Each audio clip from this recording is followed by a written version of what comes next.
this is Inday the vlogger, and this is my first time to cover a song. And pasensyain na lang kita kung tingog kay di gyud ko gifted, pero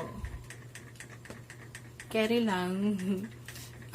So this is a new song that was produced and sang by various artists from ABS and GMA, and it was composed by Ryan Kayabyab, and it is entitled We Heal as One.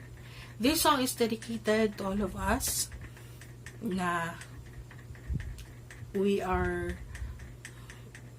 trying to fight and to survive against this coronavirus, and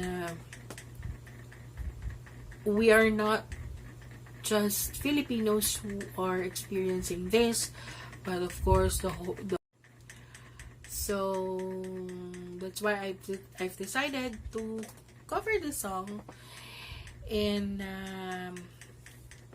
I'm also dedicating this song to all our frontliners.